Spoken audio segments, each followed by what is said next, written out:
Hey Jordan. All right, so let's get into this problem. So today the problem that comes in is asking us to derive. And anytime you see something where x and y are both on the same side of the equation, you're going to use implicit differentiation. So let's just write this. It's implicit differentiation, okay? And all that means is that this function is not explicitly defined for y. So the process isn't all that different. But I want you to think, when we take dy dx, right? dy dx means we're taking the derivative in terms of x. So when we're taking the derivative in terms of x, we usually have all x's in our function. And this time, we do not. So what we want to do is, so think about this. We're going to take this thing here. And we have first of all, we never write square root of x. We always write x to the 1/2 power. Right? Anytime you see a square root, just rewrite that as x to the 1/2 power, because you can't really do anything with it until you do.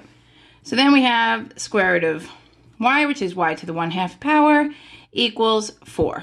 Okay, so if I were to take the derivative in terms of x to the 1/2 power, really easy power rule, then I'm going to take the derivative in terms of x, y to the 1/2 power. So you see how these things don't match? Well, these things don't match, so anytime you're going to derive the y portion of this, you're just going to add a y prime or a dy dx. I personally like y prime because it's less intrusive. And then you're going to solve for the y prime. It makes it pretty nice. So let me tell you what I'm talking about here. Okay, so dy dx, derivative of x to the 1/2, use the power rule, 1/2 x to the negative 1/2, plus same exact thing with y, right?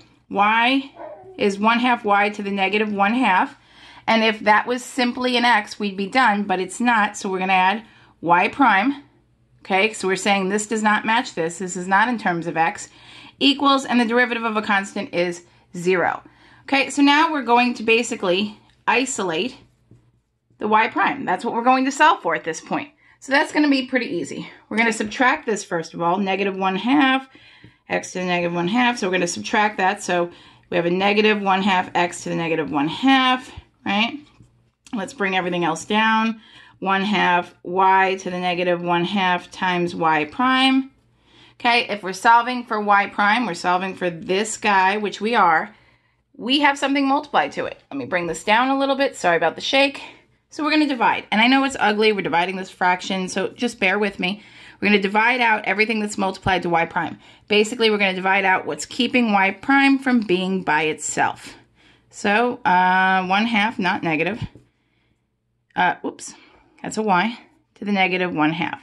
Okay, so sure, this is ugly, and you're thinking, well, instead of dividing by a fraction, I'm going to multiply by the reciprocal. But really, all you're going to do is say, no, 1/2 divided by 1/2 is still 1. Don't lose your negative up here, because now this leaves us with a negative, let's see, x to the negative 1/2 all over y to the negative 1/2. Okay, now when we're done, we're totally allowed to put these square roots back, but negative means they're reciprocals. You have a negative exponent in the numerator, that's going to go in the denominator, and vice versa. You have a negative exponent in the denominator, that's moving up. So let's do this. We basically bring this up, bring this down, keep the negative, square root of y over the square root of x, and we're done. That is the derivative, y prime. Let's not forget that. That is our derivative using implicit differentiation. You will do that anytime x and y are on the same side of the equation like that. All right? So I know I jumped a little here. If I lost you here, go ahead and pop a question in the comment section. Otherwise, I think that should be helpful. I think that should be good.